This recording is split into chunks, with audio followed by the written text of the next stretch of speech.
Hey, what's up, guys? Welcome back to Guys Magic. This is Hunter and Steven. Say what up, Steven. What's up, guys? We are back doing the $300 upgrade to the Quick Draw deck. That is right, as the Precon from the newest set, Outlaws of Thunder Junction.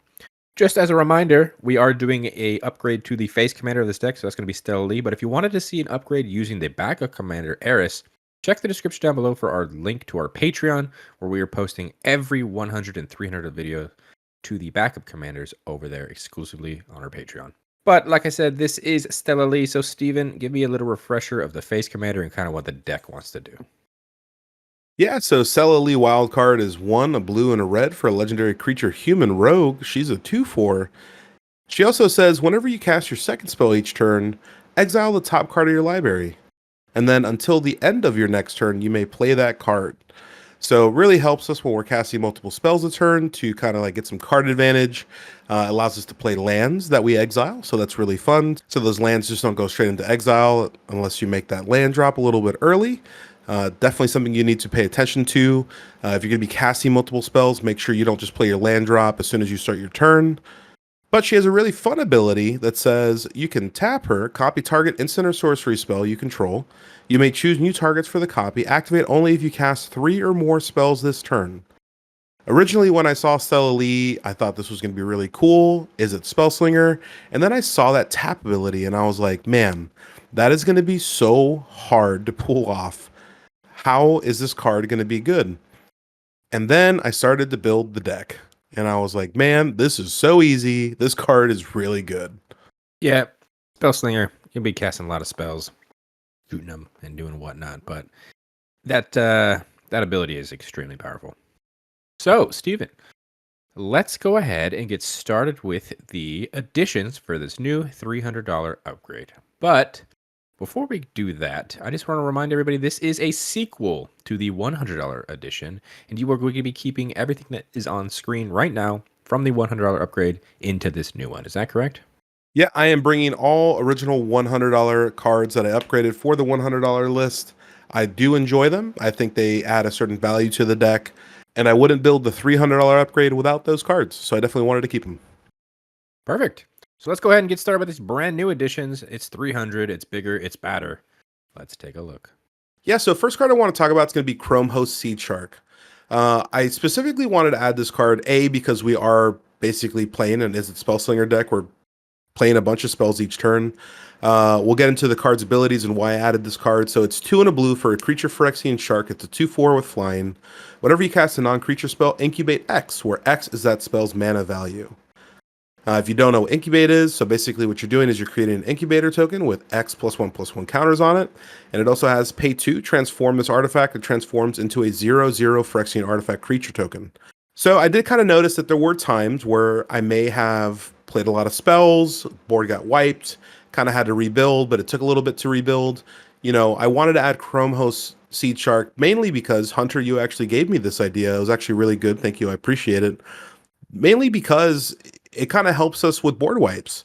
If nobody's wiping our artifacts, and you know, hopefully they don't, we are going to have a board presence that we can start swinging with as we rebuild. We're going to have blockers. It's a really good addition to the deck and any kind of Is It Spellslinger deck. I think this is a really good addition to your deck because I think there's a floor where if you cast too many spells, you run out of gas. If you don't have because I know this deck has a combo piece in it, and there's a couple other ways to win with Spellslinger, obviously. But if there's a point where you're running out of spells in your hand and you haven't actually pulled off the win, this card in specific is very good in kind of keeping your life total, because if you do pop off, you're target number 1. And all these incubator tokens that you can now spend the mana that where you don't have the cards in hand maybe anymore, you can spend it to transform them and kind of block and keep your life total okay while you reload. Exactly. Next up, we have a new standard all-star in a commander deck. So this is Slick Shot Show Off. This is 1 and a red. It's a creature, bird, wizard. That's a 1/2. It also has flying and haste, which is really fun. It also says whenever you cast a non-creature spell, Slick Shot Show Off gets +2/+0 until end of turn. It also has plot 1 and a red. If you don't know what plot does, you may pay 1 and a red and exile this card from your hand. Cast it as a sorcery on a later turn without paying its mana cost. Plot only as a sorcery. This card's really fun because obviously, like we've already said, this is a spell slinger deck. We're going to be casting multiple spells on a turn. This is going to be really fun because it does come down. It has haste, so whether we're swinging for one or we're going to be swinging for three, or, technically we could probably swing for a lot. But I really do love the plot mechanic. I think it's probably one of the coolest mechanics that Wizards has come out with. We can literally cast this for free on our third turn, and then we can start slinging some spells and really doing some damage with this card. Yeah, you said it, man. If mono red and standard wasn't any better, it's gotten so much better. Card is absolutely nuts. Just the ability to give it +2/+0. It's like super prowess. I know it's not getting any buff for its toughness, but it's got flying. It's got the evasion, so you just swing in and deal a whole bunch of damage. And the last card I'm going to be adding here is going to be Spell Seeker. This is 2 and a blue. Classic commander card. It's a creature human wizard. It's a 1/1. Don't let that fool you. We're really looking for that ETB effect here. Whenever it enters the battlefield, you may search your library for an instant or sorcery card with mana value 2 or less. Reveal it. Put it into your hand, then shuffle. Hunter, like you alluded, there is an infinite combo in the deck. Now, granted, it is not an infinite combo to win you the game per se. It is a combo to try and find certain pieces. So basically, with this card, we can go ahead and find those combo pieces. It's kind of fun. I just love Spellseeker in any kind of deck, whether it's trying to find a counter. If your opponent has something that they have in hand that they tutored for, you can kind of go find a counter spell. So that way, it has a lot of flexibility. I do enjoy this card. Yeah, absolutely. It's a really good card in this deck, especially if you're trying to combo off and win the game immediately. But those all of your creatures. This is, we keep alluding to, a spell slinger deck. So let's start slinging some spells. It looks like you got one sorcery here. Yep, so I did add one sorcery. There were multiple times where I did find like I needed some extra mana just to try and do some fun stuff. Plus, with Stella's ability wanting you to cast multiple spells to get that copy effect, I wanted to throw in some fun things. So one sorcery I did add is going to be Rite of Flame. This is 1 red. It also says add 2 red to your mana pool. Then add 1 red to your mana pool for each card named Rite of Flame in your graveyard. That part's kind of flavor text because obviously we're playing Commander. You can only have one card of the same name in your Commander deck. So Rite of Flame is going to be that 1. So basically pay 1 for 2. Yeah, I could totally see why you added this, man. Getting some extra mana, it's always good, and it kind of kicks off the spell storm. Speaking of extra spells, looks like we're moving into the instant spot. What do we got here? Yep, so I did add a lot of instant spells to this deck. Let's go ahead and talk about a few.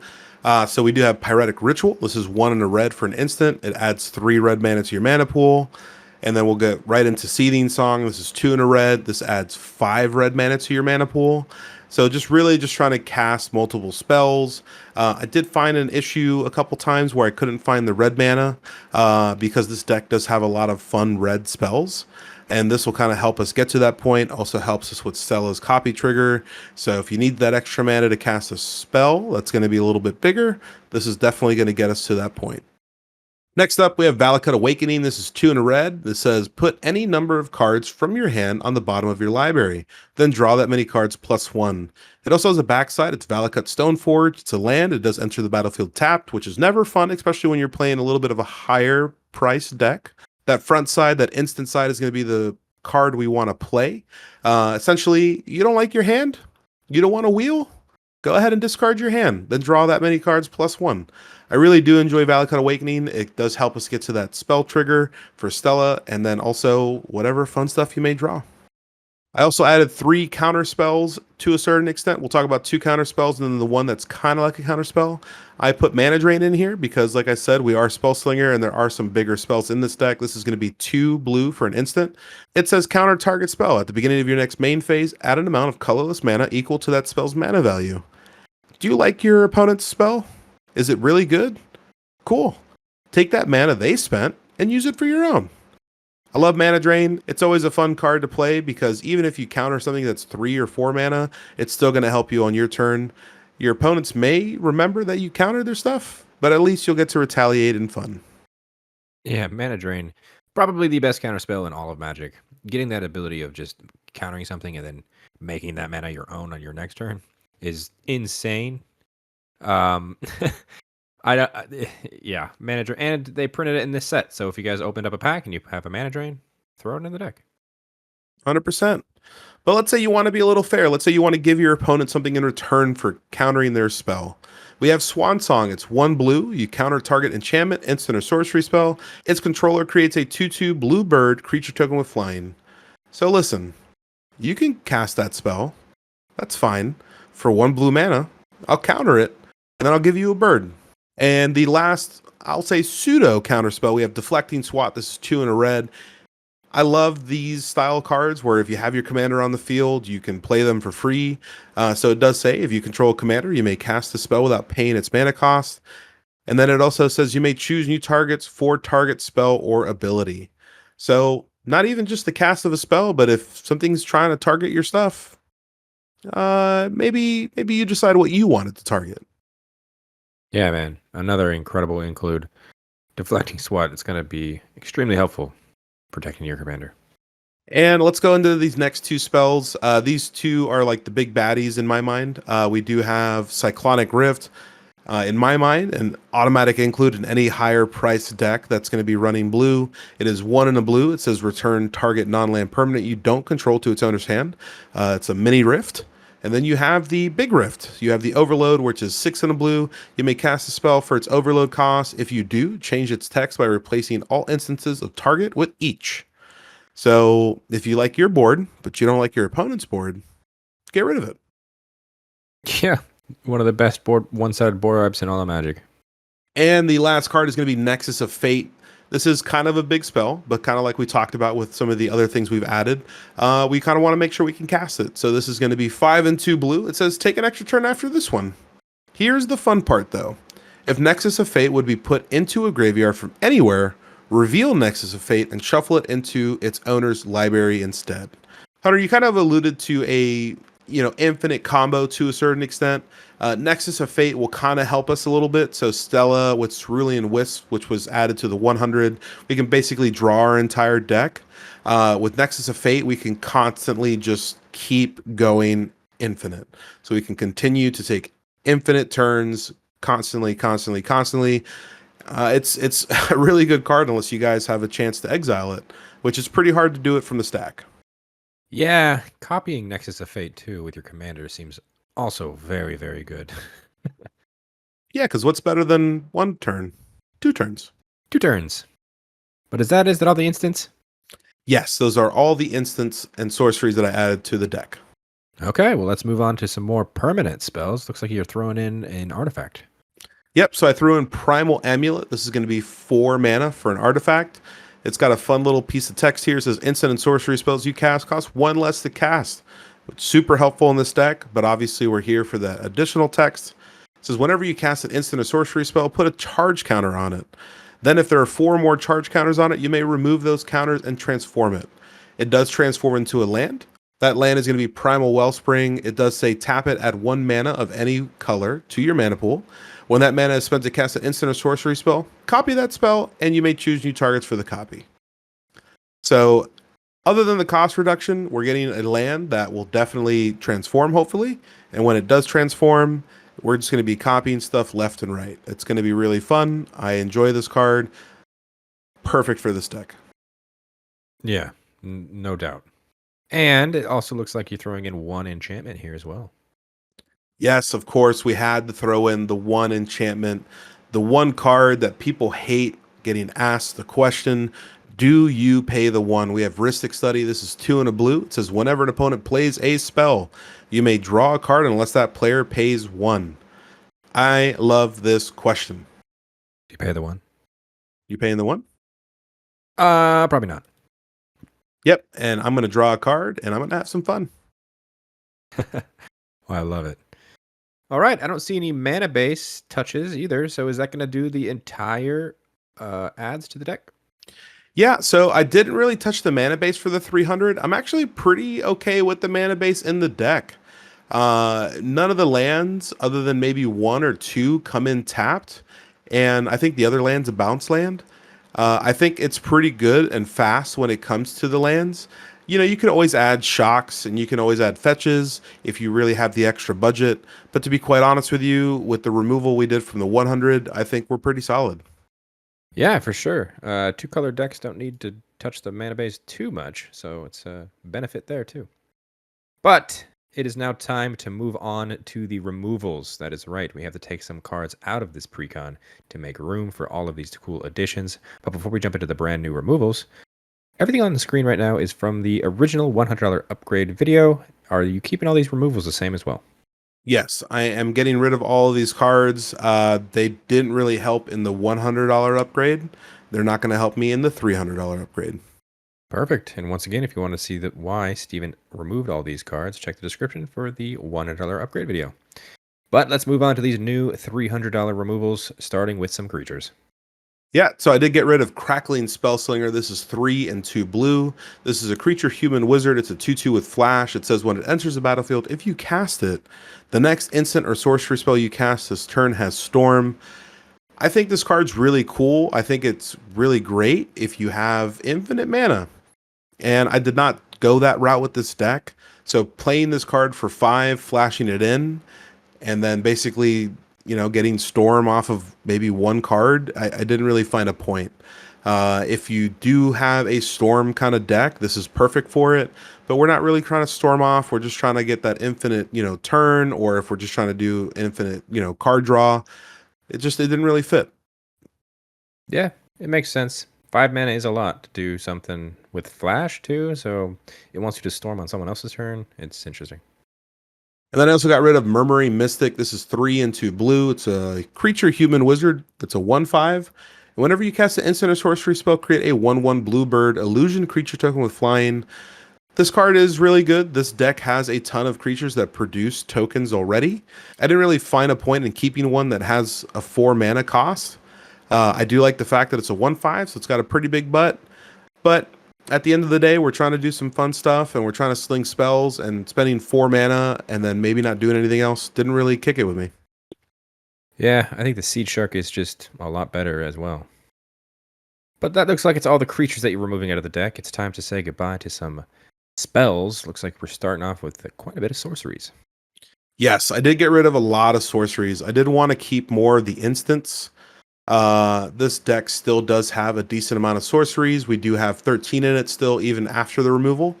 First one we'll talk about. I do actually enjoy this card just for what the deck wants to do and what we're trying to accomplish. Didn't really make too much sense. First up, we have Baral's Expertise. This is 3 and 2 blue. Return up to 3 target artifacts and or creatures to their owner's hand. You may cast a spell with mana value 4 or less from your hand without paying its mana cost. If I did have to put a sorcery back in the deck, this would definitely be one of them. Just again, for what we're trying to do, did not make sense in the deck. Next up, we have Curse of the Swine. I do love board wipes. This is a board wipe that can really backfire. This is X and 2 blue. Exile X target creatures. For each creature exiled this way, its controller creates a 2/2 green boar creature token. I do enjoy this card. I think it's pretty fun. I think it's more of a low power kind of card. If you are basically playing a deck and your friends have a bunch of fun stuff and you get rid of it, those boars are going to come right at you. And if you don't have defenses up, this card will hurt you back. I also got rid of Epic Experiment. This is X, a blue and a red. It says exile the top X cards of your library. You may cast instant and sorcery spells with mana value X or less from among them without paying their mana cost. Then put all cards exiled this way that warrant cast into your graveyard. This card's really cool. I do enjoy this card. I think this is more for Eris, the backup commander. So definitely stay tuned for the $300 upgrade. I also got rid of Rousing Refrain. This is 3 and 2 red. It says add red for each card in target opponent's hand until end of turn. You don't lose this mana as steps and phases end. Exile Rousing Refrain with 3 time counters on it. It also has to spend 3 for 1 in a red. If you don't know what suspend is, basically you can pay the secondary cost. It'll basically have those 3 time counters on it that were already going to be on there after we cast it normally. This is a fun card because technically it kind of keeps going and going and going and going. But we added Jessica's Will to the 100. I wanted to keep it for the $100 upgrade, but the $300, we're trying to cast as many spells as possible, and that 5 mana cost is a little aggressive. These next 2 cards might get a little hate, but for what we're trying to do, I don't really think they needed a place in the deck. We have Finale of Promise and Finale of Revelation. Finale of Promise is going to be X and 2 red. You may cast up to 1 target instant card and or up to 1 target sorcery card from your graveyard, each with mana value X or less without paying their mana cost. If a spell cast this way would be put into your graveyard, exile it instead. If X is 10 or more, copy each of those spells twice. You may choose new targets for the copies. This is a fun one. We have Mizzix Mastery in the deck, and I've had so much fun using that card and overloading it. I enjoy the Finale of Promise. I just don't ever think we're going to get to the point where we're spending 12 mana. This is a really late game card if you're trying to go that route. If you're not spending the 10 mana, it's still good, but you really want to copy things twice, so just use Primal Amulet. It's way better.